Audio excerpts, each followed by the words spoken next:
Seja muito bem-vindo e bem-vinda ao podcast do Telhado. Vamos falar sobre vários temas aqui, sempre procurando abordá-los com um olhar diferente, como se estivéssemos realmente em cima de um telhado. Hoje aqui no Bate-Papo, uma live que fiz com Flávia Vieira, psicóloga, sobre peregrinação, assunto recorrente nas minhas redes sociais, óbvio, e também individuação, segundo Carl Jung. É um bate-papo super gostoso que eu acho que pode trazer muitas reflexões e eu espero que faça sentido aí para você que está nos ouvindo. E siga aí com o nosso bate-papo. Bora para cima? Grande salve para vocês! Seja muito bem-vindo a essa live, uma live especial hoje. Quer dizer, as lives são especiais, né? Todos os convidados que eu trago aqui são convidados que podem acrescentar muito o bate-papo, podem trazer muito conteúdo para a gente poder refletir, para a gente poder pensar, para a gente poder, de fato, construir um diálogo, né, interno e também pensar sobre como a gente está conduzindo as nossas vidas, né? E hoje não é diferente. E é um grande prazer falar com a Flávia Vieira hoje, que é uma psicóloga junguiana.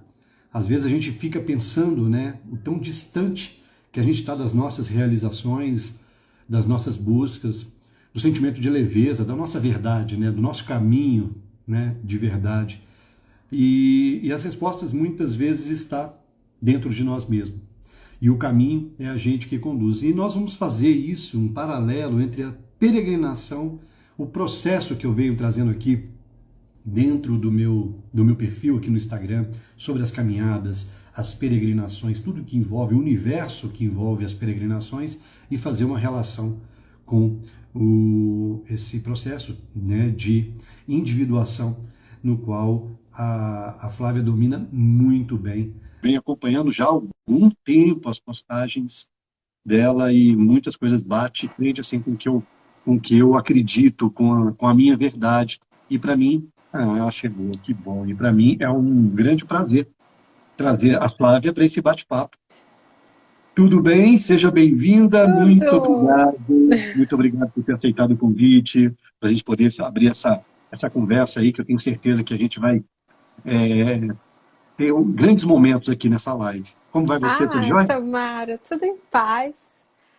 Boa noite, gente. Estou bem entusiasmada para conversar sobre individuação, peregrinação. Então, estou bem feliz de estar aqui, Antônio. Show de bola. Vamos lá.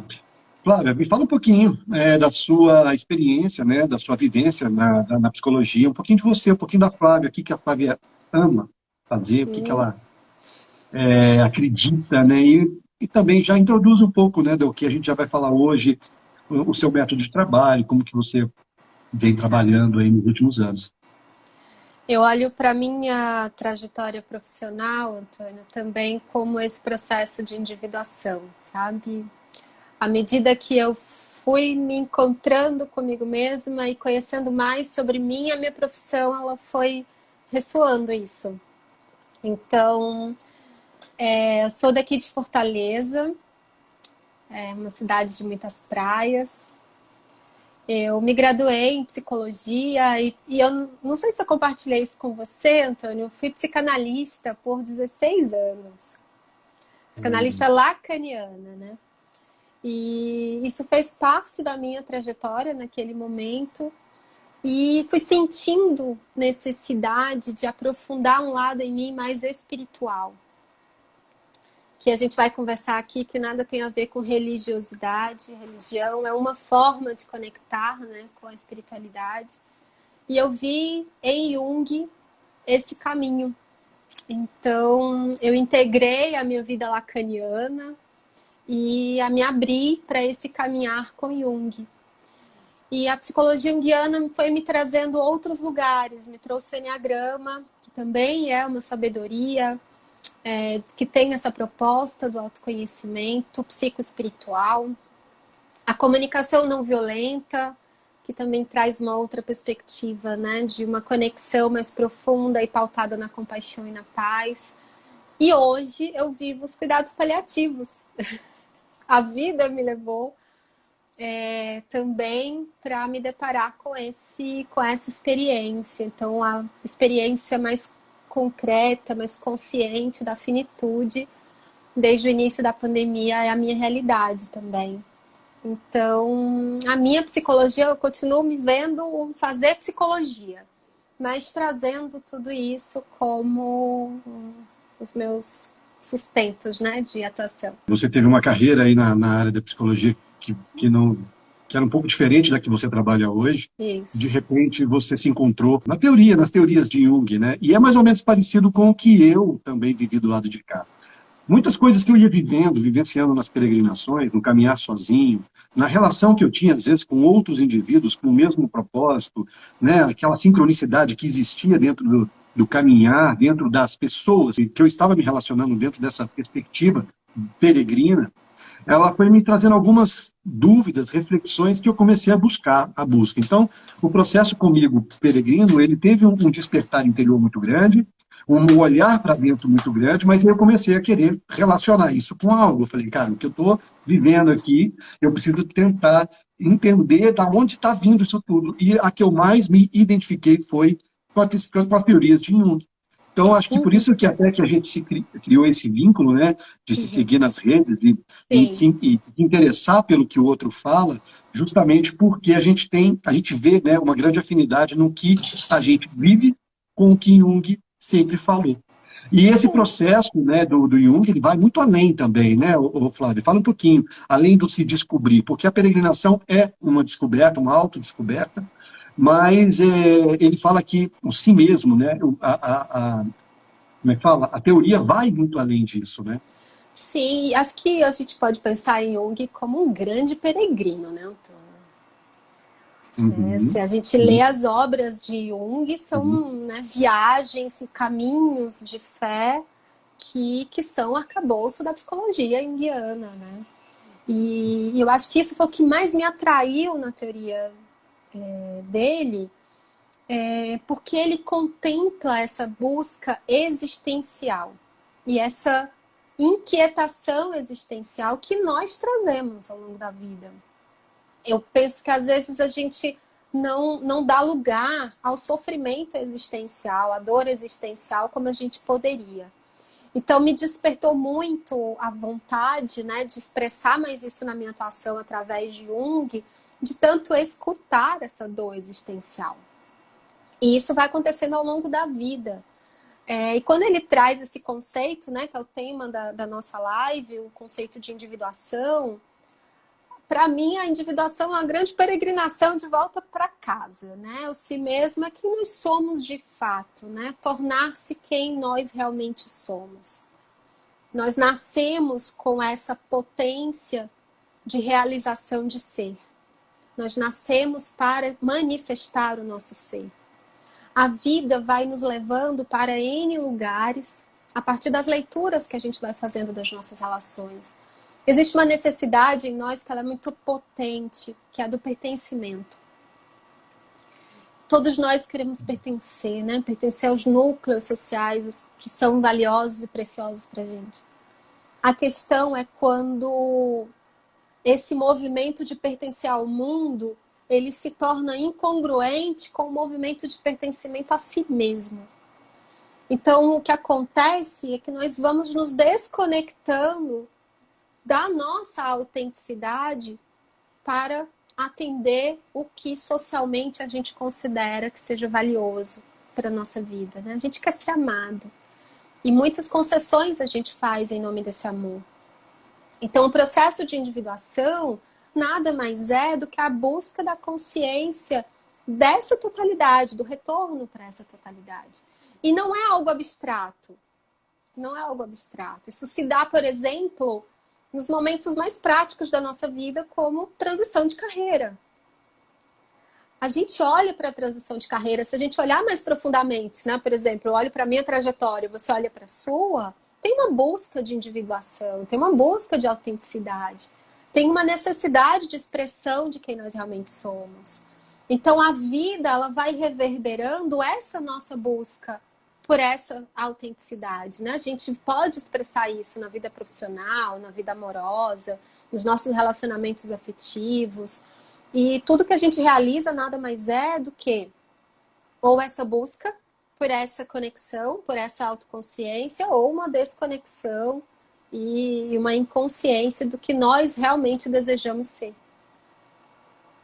Você acredita que quando a gente começa a deixar de ser quem nós somos, para a gente poder se enquadrar no meio, né, ou pertencer a algo, de certa forma, a gente está esquivando das nossas dores internas também, dos nossos medos, das nossas sombras, né, como o próprio Jung fala, porque a gente, querendo ou não, o nosso processo solitário, né, de entendimento do nosso ser, a gente acaba se deparando com os nossos conteúdos, que o Jung chama de conteúdos de sombra. Às vezes, para a gente poder fugir desses embates, vamos dizer assim, a gente vai para uma superfície onde a gente se sente pertencente a algo e alivia tudo isso, a gente acha que aquilo é uma coisa mais fácil de ser conduzida na nossa vida, essas coisas? Sim, e parte por um movimento interno, parte pela própria constituição social que nós fazemos parte, né? A nossa cultura é a cultura do sucesso, é a cultura da alegria, né? A cultura de sermos bem-sucedidos. O que foge dessa premissa do sucesso não tem espaço de expressão. Então a gente vai aprendendo desde criança, por exemplo, a não expressar determinadas emoções. Então, uma menina bonita não chora, né? Uma criança, você já é um rapazinho, você não pode chorar. A gente vai aprendendo que as nossas vulnerabilidades não são bem-vindas, não são aceitas. Então, parte nossa vai se tornando um grande desconhecido, né? Jung fala muito sobre isso, do quanto nós nos desconectamos da consciência do sentir. E a gente olha para as nossas emoções como inimigos. Então, tem inúmeras estratégias, né, disponíveis nas redes sociais para a gente combater a raiva, para a gente combater a tristeza, né, para a gente combater o medo. Enquanto que, na realidade, nós deveríamos buscar intimidade com isso. Então, sombra nada mais é do que aquilo que eu desconheço em mim. Aquilo que não tem luz, ou seja, não tem consciência. E o processo de individuação é colocar luz nessas partes desconhecidas que todos nós temos. Então, totalidade, como a psicologia junguiana propõe, é a humanidade. É o ser humano por inteiro. E não apenas a parte que socialmente será aceita. Né? Então, nós fazemos isso por pertencimento, por amor, por inclusão. Nós vamos fazendo concessões de partes nossas que se tornam profundas desconhecidas, né? Então, de repente, às vezes, no relacionamento amoroso, você olha 10 anos depois para a pessoa e você se pergunta, né? O que eu estou fazendo aqui? Uma total estranheza de uma relação, de tanto que a gente se desconecta da nossa realidade interna. E que aparece, posteriormente, como um sofrimento emocional, né? Como sintomas emocionais de dores que não são contempladas no seu momento, né? Então, todos nós temos uma parte luz, temos uma parte sombra. Todas as psicologias falam sobre isso, né? Todos nós temos as nossas vulnerabilidades, todos nós temos uma parte obscura, uma parte desconhecida, inconsciente ou não consciente, e que a vida, impreterivelmente, vai nos colocando diante delas. E aí a psicologia traz isso, né? Mostra o quanto a gente projeta no outro aquilo que a gente não reconhece em si mesmo.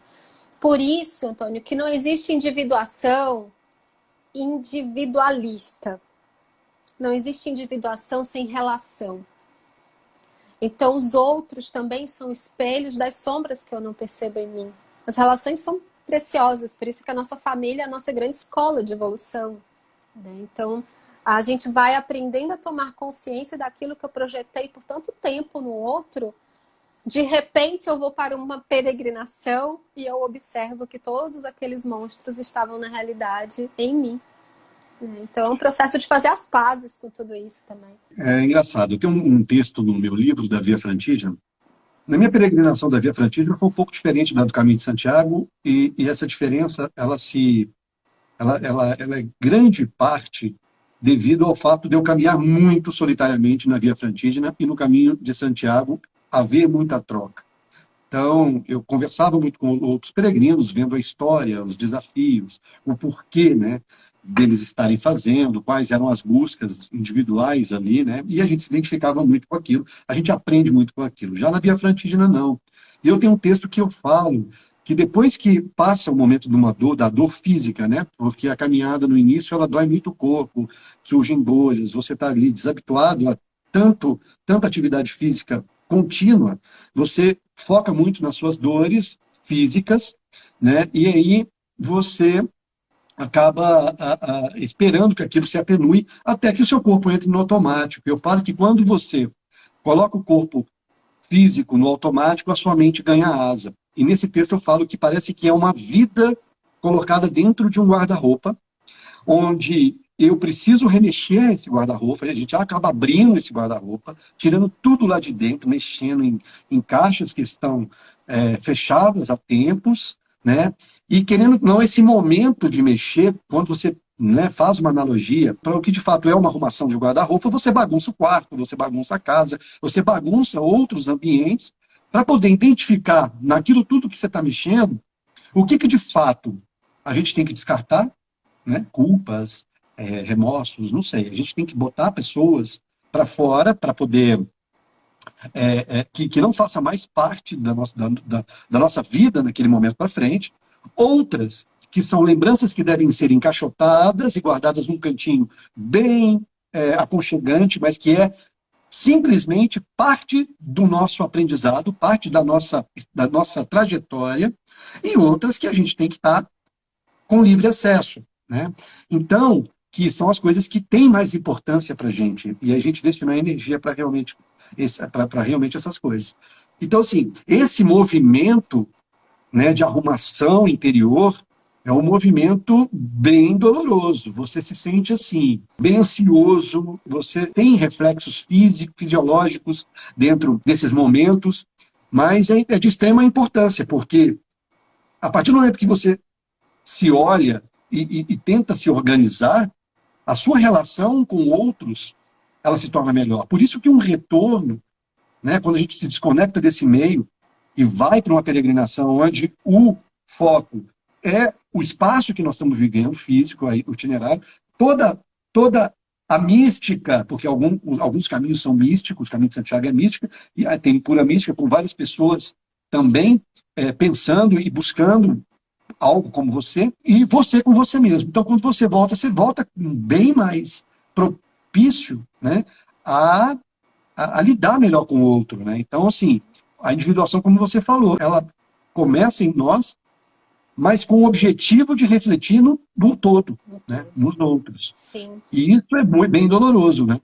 Eu tô lembrando da minha única peregrinação que eu fiz por acaso, que eu fui parar em Ávila, e eu fiz o caminho de Teresa de Ávila. Tem uma frase dela que acho que resume tudo isso que você fala. É desatino pensar que havemos de entrar nos céus sem antes entrarmos em nós mesmos.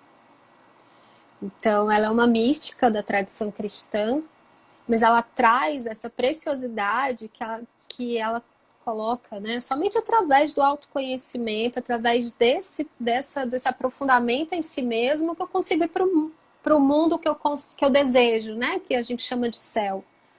Então, as minhas relações sociais, profissionais, afetivas, para serem saudáveis e serem propiciadoras de sentido, elas precisam começar na relação comigo mesmo. Né? Então, o mundo, Antônio, ele existe dentro de nós. A percepção de mundo que eu tenho é de acordo com a minha biografia e como eu me reconheço nele. Né? Então, o seu mundo é o que te afeta e o que te constrói internamente. Então, se eu não tenho clareza de como o mundo me afeta e eu não tenho clareza de como eu quero expressar, como eu quero ressoar isso no mundo, nas minhas relações, a minha inconsciência vai reverberar. Então eu vou cobrar do outro, e como eu escuto muito na clínica, na minha escuta clínica, os meus pacientes são, né, meus professores de autenticidade, eu cobro do outro preencher em mim um vazio que eu mesma não dou conta, ou sequer tenho a dimensão do tamanho que tem.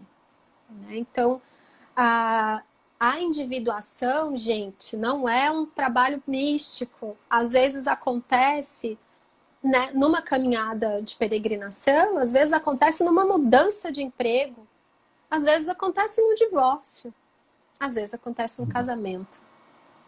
Então, é quando nós nos damos conta do que realmente faz sentido.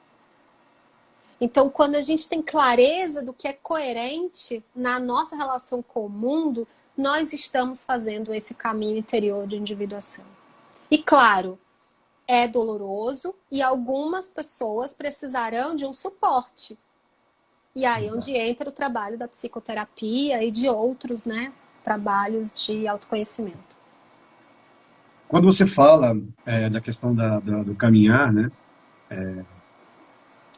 nessa busca, você acredita que, por exemplo, vamos trazer aqui para a nossa realidade da pauta, que é a peregrinação. Você acredita que no ambiente de caminhada, seja também num divórcio, numa troca de emprego, num casamento, esses momentos, eles são especiais a ponto de fazer com que o ego nosso, ele abra um pouco a guarda e deixe com que a gente consiga ter Sem acesso a dúvida. algumas coisas que a gente estava com um certo distanciamento. Por exemplo, uma caminhada de longa duração, ela me permite que em determinado momento eu esteja tão internalizado dentro dela que o ego baixaria a guarda.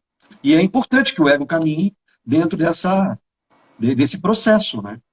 Sem dúvida, eu acho que se a gente olha para todas as tradições espirituais, e aqui, gente, eu estou falando de tradição espiritual porque é o arcabouço das psicologias, né? Começam lá. São peregrinações. Então, existe algo pertinente à peregrinação que é um encontro do corpo e do espírito. Corpo, alma e espírito. Estão juntos ali, num profundo silêncio. Então, eu tenho um corpo que eu sinto na caminhada. Eu tenho uma psique, que pode ser chamada de alma, que se manifesta através das emoções e dos afetos emocionais. E eu tenho um espírito, ou nous, como nós chamamos também, que é um espírito que também, a partir da contemplação e do silêncio, ganha espaço de expressão. Nós vivemos num mundo barulhento. Nós temos muitos estímulos externos que nos distraem desse mundo interior. E esse mundo interior, ele é silencioso, então. Silêncio não é algo que a gente faz. Silêncio é algo que a gente conecta. O que a gente faz é calar para encontrar o lugar de silêncio. E nós temos medo do silêncio.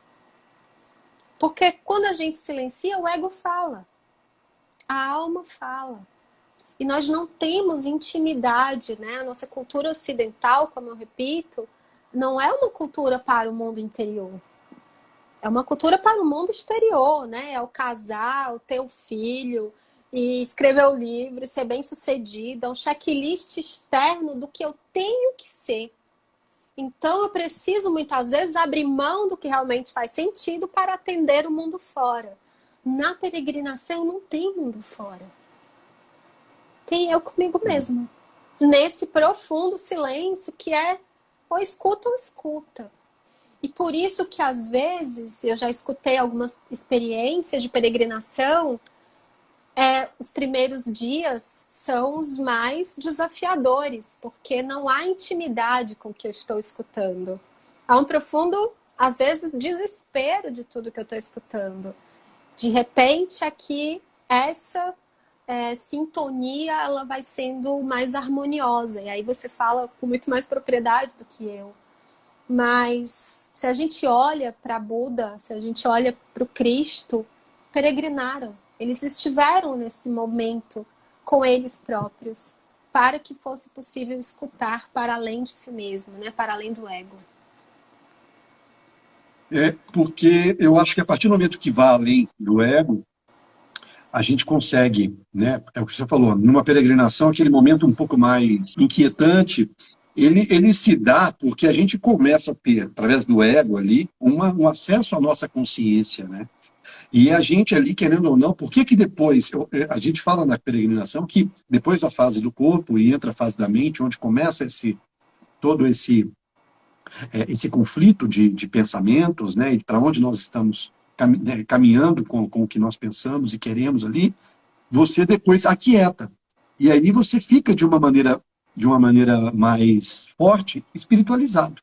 Porque houve um ganho de consciência. A partir do momento que você acessou através do ego uma consciência, teve ali a sua consciência, onde algumas coisas estavam desencaixadas e algumas coisas começaram a fazer sentido, você começa a entender, né, parte daquilo que você viveu, parte daquilo que você pensava, parte da sua consciência. E aí você começa a ter uma afinidade maior com isso. Porque não é negar, né? Você não tem que negar as suas sombras. Na verdade, é saber que elas existem, tentar, através de crescimento de consciência, lidar melhor com elas, né? Para que elas não façam da sua vida, né, um eterno ruído.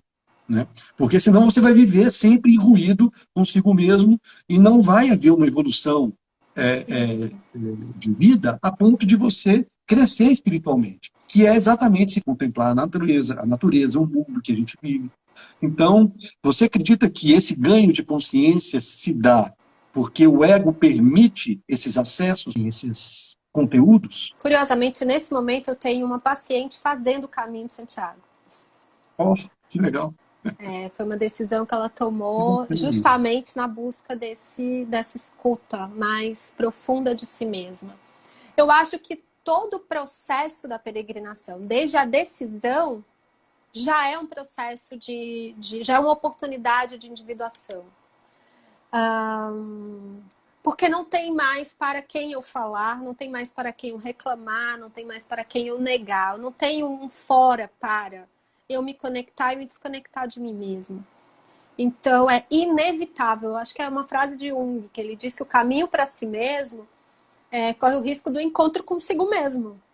Então, a decisão da peregrinação é um encontro com uma Flávia que eu não tenho tempo para olhar ou que eu não escolho. A gente foi educado para olhar para o medo, para a raiva, para a tristeza, como sendo grandes entraves na nossa vida. Então a gente foi aprendendo a não escutar. Na peregrinação, medo, raiva e tristeza serão acompanhantes. Assim como a alegria, assim como a quietude, assim como o movimento de contemplação. Então, é uma parte estranha que fala. E é sim ou sim. Não tem a opção de não me escutar. Então, o ego vai se manifestar, sem dúvida, é a nossa personalidade, é como nos reconhecemos. Mas, ao mesmo tempo que ele fala, tem uma outra voz em nós que nós não temos o hábito de escutar, que também fala, que é a da alma. E aí a gente começa a observar que tem partes que eu preciso visitar em mim e que a peregrinação me possibilita. Então, eu estarei num templo que sou eu mesma, contemplando a mim mesma, numa oportunidade que nós não nos damos, porque a gente acorda com o checklist até a hora de dormir. Né? Então, e se a gente não realizar, a gente dorme com culpa. E eu escuto muito isso. Nossa, que culpa de eu não ter conseguido realizar, que culpa de eu adoecer e não conseguir trabalhar. Então, o movimento da peregrinação, acho que é um ritual importante de contemplação de si. E a contemplação de si é uma oportunidade muito valiosa de individuação, porque não temos o hábito do silêncio interior. A gente se cala, mas a gente não se conecta com o silêncio. E na peregrinação, sim. O primeiro passo é se permitir, então. Seria isso? Se É a permitir, decisão. Sim. a partir do momento que você sente que algo falta, você se permite a tentar descobrir. E aí entra aquela frase que você disse em Jung, né? A chance de você descobrir a si mesmo, ela é muito grande, né? E quando você descobre a si mesmo, você descobre o todo, né? Um si mesmo completo, né? Você É, não escolhe o que você vai conhecer de si e o que isso. vale a pena saber de mim, né? No caso da gente mesmo, então. E eu não tenho para quem reverberar a minha imagem bela, porque a gente também tem isso na vida, né? A gente mostra o nosso lado bonzinho para todo mundo. E no momento que nós estamos nessa contemplação e nesse movimento de solidão, e eu gosto da palavra solidão porque ela impacta, estamos sim no movimento de solidão, não tenho para quem mostrar meu lado bonzinho. Então é a minha humanidade que está ali para eu ver. Eu não vou escolher a parte bela, porque a parte escura, né, a parte sombria está ali também. E o que eu penso é que a peregrinação ela é um ritual que acontece em paralelo com uma peregrinação interior. Então, esse movimento do Caminho de Santiago, por exemplo, que eu faço fora, está reverberando o movimento que eu estou fazendo dentro. Né? Que tem até uma poesia de Rumi que diz isso. Falta-te pés para viajar, viaja para dentro de ti mesmo e descobre a mina de rubis que você guarda em si. Então, o ritual, né? E é isso que eu falo, né? O mundo externo reverbera o mundo interno. Então, no movimento de peregrinação, nesse ritual que eu escolho, na caminhada que eu escolho, a rota que eu escolho, o sentido que essa rota traz, na realidade, eu estou ilustrando essa peregrinação interior, que é encontrar com a minha parte divina, né? Encontrar com essa parte divina, no caso que você falou agora. Por exemplo, quando a gente fala do Caminho de Santiago, existe uma mística grande dele, né? Já existe um conceito criado e tal, ou existem lendas, existe uma história de 1.200 anos, existem muitas coisas que permeiam aí todo o universo de uma peregrinação no Caminho de Santiago. E as pessoas já vão, eu falo que o primeiro obstáculo que você tem numa ideia de se fazer uma peregrinação é ir com a mente e com o coração aberto para que Sim. você se permita, né? Então não adianta a gente se permitir de fato, bem superficialmente. A gente tem que ir com o peito aberto e com a mente aberta. Você acredita, segundo a teoria de Jung, que o universo construído em torno do Caminho de Santiago, que já define preconceitos, né? Que a gente já vai sabendo o que o outro viveu, a experiência que o outro teve, que existe essa lenda, existe essa igreja, existe essa peça. E os outros que já vão também com buscas similares, cada um na sua, espiritual, pagação de promessa, desejo de que algo aconteça, não sei. Isso faz com que ali o universo entre as buscas, elas se conectem de uma certa forma? Se a gente pensa que o inconsciente individual está contido no inconsciente coletivo, sim, né? Os campos se atraem, as energias que buscam, se atraem. Né? Então, quem busca o caminho de Santiago, busca aquela energia, busca aquela experiência, que também é sustentado por outros que conscientemente eu não tenho clareza, mas que inconscientemente estamos sim conectados. Né? E aí eu amplio isso para todos os caminhos. Né? Cada caminho ele tem o seu sentido. Aqui no Brasil a gente tem o caminho da fé. Eu tenho algumas alunas que fizeram o caminho da fé. Existe o caminho de Madalena, que se faz para São Balme. Existe o caminho para Assis. Né? Então, existem os caminhos hindus também. Então, o sentido que me faz escolher aquele caminho, ele está atrelado ao meu movimento de vida, mas ele também está atrelado ao que aquele caminho representa para as pessoas que estão ali. Então, as sincronicidades, elas vão acontecendo, né, Antônio? Então, por exemplo, o nosso encontro é um encontro de Exatamente. buscas, né? Então, se eu Exatamente. acredito e vejo muito isso na minha experiência, o quanto a gente diz, né, as energias se atraem, mas na realidade são os campos que estão abertos, né, para que os trabalhos aconteçam. E sim, as pessoas vão se aproximando porque os seus propósitos de vida ressoam um com o outro. Então, mas alguém colocou aqui no comentário e faz muito sentido. Por mais que a gente faça uma peregrinação em grupo, o processo ele é individual. Ele não é solitário, o que é Diferente. melhor ainda. Mas ele é individual, pessoal e intransferível. O aprendizado interior tem a ver com o nosso processo de individuação. E isso não tem como eu transferir para uma outra pessoa. Eu partilho, mas ainda assim o caminho, o processo, ele continua sendo meu. E eu acrescento ainda contínuo e eterno. Contínuo e eterno. Era isso que eu ia complementar, porque quando a gente fala de individuação e busca da totalidade, é a busca da totalidade naquele momento de vida. Nós não alcançaremos a totalidade porque a totalidade diz respeito à nossa existência. Mas, e isso que eu acho tão poderoso quando a gente fala de presença, né? Estar presente no agora é estar contemplando a minha totalidade no agora.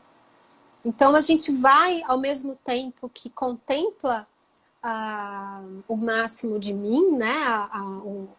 O meu olhar total para mim, mas eu considero que é uma totalidade que faz parte de um devir, né? Está em construção. Nós somos inacabados até o último respiro de vida. Né? A gente se constrói até o último respiro de vida. E aí eu quero até complementar isso, que foi uma grande descoberta para mim, com os cuidados paliativos, que é esse movimento, né, esse processo da finitude, quando uma pessoa recebe um diagnóstico que ameaça a vida, ali também tem oportunidade de individuação. E eu tenho acompanhado experiências surreais, lindas, de consciência, de ganho de consciência, de evolução, de experiência mística, e mística no sentido dessa profundidade espiritual, independente do processo de finitude. Né? Então, em todo momento da nossa vida, existe a possibilidade de eu encontrar a mim mesma. Em todos os momentos. E pode ser, faltando um dia para a minha experiência humana acabar, eu posso entrar em contato com uma parte minha desconhecida. Olha só, o Júnior está perguntando aqui. Gente, vocês me desculpem, o papo foi tão entrando e acontecendo que eu primeiro vou entrar um pouco. O pessoal que me acompanha aqui na live sabe disso. O Júnior está perguntando aqui, mesmo estando em sintonia com a energia do outro, acontece de se frustrar e não conseguir atingir o após da busca?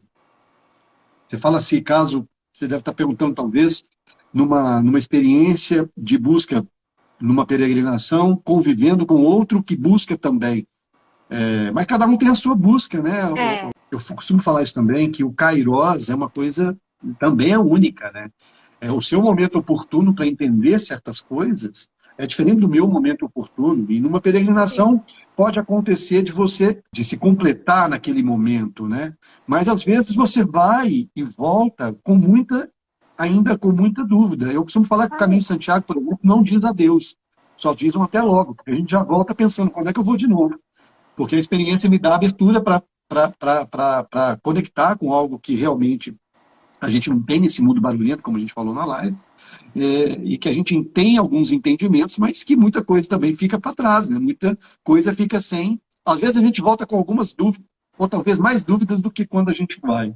Eu acho que o processo de individuação não é que a gente encontre respostas, mas é que a gente finalmente cria intimidade com as perguntas. E peregrinar é eu saber estar contemplando essas perguntas. E que a gente não crie expectativas de encontrar as respostas. Acho que a gente pode diferenciar individuação de iluminação. Né? Então, a individuação é esse encontro contínuo comigo mesmo, inacabado. Né? Então, às vezes eu terei muito mais perguntas que respostas, mas eu terei intimidade com essas perguntas. Eu sei o que eu quero, eu sei o que eu busco. E isso é muito importante. Nos tira do lugar imediatista de já querer saber. Né? A individuação ela não é fast food. Então, não é algo que acontece assim porque eu decidi. Então, tem uma intenção cognitiva, tem uma intenção mental, mas eu preciso estar inteira nesse processo. E essa inteireza ela não é linear. Então, pode ser que eu traga mais, que a peregrinação me traga mais clareza acerca das minhas relações afetivas, mas uma outra instância da minha vida eu continue nesse distanciamento. Por exemplo, na minha vida profissional, eu ainda esteja numa desconexão de mim mesma. Então, que a gente se olhe nessa totalidade, mas sem essa ansiedade, né? Porque não combina com individuação. Ter paciência para a gente se construir com coerência. E a coerência requer contemplação. O Jorge Luiz está falando aqui, eu estou vendo um comentário dele, que o mais importante não são as respostas, mas sim as perguntas. Isso. E uma coisa que quando a gente se coloca nesse processo de individuação, quando a gente se pergunta, né, e vai se relacionando com essas perguntas, algumas perguntas relacionadas ao perdão, a culpa, ela se destaca, né? Pelo menos isso foi na minha experiência, e de muitas pessoas que eu conheço e que a gente tem a possibilidade de conversar e ler também. Eu busquei muitas leituras sobre pessoas que fizeram peregrinações, principalmente no início, quando a gente quer entender, né, o que tanto uma peregrinação mexe com as pessoas. A gente tem muita culpa nas costas, né? A gente carrega isso muito, né? E qual é o papel do perdão nisso? Olha, é um dos temas que na minha experiência clínica mais está presente, sabe, Antônio? A dificuldade de viver um processo de perdão em relação a si mesmo ou a alguém. E quando é relacionado a mim mesma, né, o auto-perdão é carregado de culpas que impossibilitam esse processo fluir. Quando é relacionado a uma relação, tem muita dor, muito ressentimento, muita mágoa que também possibilita essa relação. O perdão faz parte de um processo de individuação, né? Porque é um peso que eu tiro e que me traz clareza do que aconteceu ali que não expressa quem eu sou, que não expressa o meu ser. E o que tem naquela relação que eu preciso curar em mim. A gente precisa compreender também que perdão não é perdoar o outro, né? É perdoar aquela experiência. E por vezes nós nos desconectamos da nossa autenticidade por apego àquela dor, por apego àquela experiência traumática na nossa vida. Então isso inviabiliza, por exemplo, relações familiares de fluir. Isso inviabiliza que eu me permita novas chances na vida, porque eu não me perdoo pelos erros cometidos, ou eu não me perdoo pelos sim que eu dei, os sims que eu dei para os outros e os nãos que eu dei para mim. Eu não me perdoo por não ter tido coragem de fazer determinadas escolhas. O auto-perdão, e aqui fazendo mesmo um parêntese para o auto-perdão, é um processo muito curador. E que traz para a gente um ganho de consciência, uma liberdade de ser muito importante. Né? Porque a gente se priva de muitas escolhas que nos trariam plenitude, felicidade, né? Senso de autorrealização. E às vezes a gente culpa o outro pela decisão que a gente tomou, pelas renúncias que a gente fez. E o outro não honrou, o outro não reconheceu. E aí a gente vai criando esses aprisionamentos, né? Então, o perdão que a gente não libera é um aprisionamento emocional e até existencial. Então, a gente poder viver, soltando esses nós, nos traz a liberdade desse retorno para si mesmo também. Eu já acompanhei pessoas que não fizeram necessariamente uma peregrinação, mas, por exemplo, viveu uma relação de muita dor e fez uma viagem para ficar consigo mesmo e entrar em contato com essa dor. Então, para viver um processo de perdão, requer esse encontro com si mesmo, né? Então, requer esse olhar para dentro, requer essa contemplação. E que eu vejo que muitos buscam a peregrinação como uma oportunidade de olhar para essa experiência de dor de uma outra forma, de um outro lugar. Para uma busca de leveza, o peso do perdão, da culpa, ele impossibilita realmente que você contemple a vida, né? Você contemple Sim. a sua trajetória e as coisas que fazem parte. Tem uma bagagem que pesa. Sim, sim. E que não Culpa, está nas costas. culpa, mágoa, ressentimento, vergonha, pesam, né? Elas é um sofrimento muito pesado para a gente carregar. Aí eu queria até trazer aqui existe um teórico que se chama Gurdjieff, um pensador do Enneagrama que se chama Gurdjieff. Gurdjieff falava do sofrimento inconsciente e do sofrimento intencional. Sofrimento inconsciente é quando eu não tenho clareza do que me faz sofrer ou eu projeto a culpa em alguém. O sofrimento intencional é quando eu compreendo o que me faz sofrer, eu entendo quais são os meus movimentos de evolução que eu preciso fazer e eu coloco energia nisso. Então, por exemplo, viver uma relação de dor, né, de mágoa com alguém e escolher olhar para isso vai doer. Mas é uma dor que cura. É uma dor que caminha para uma cura.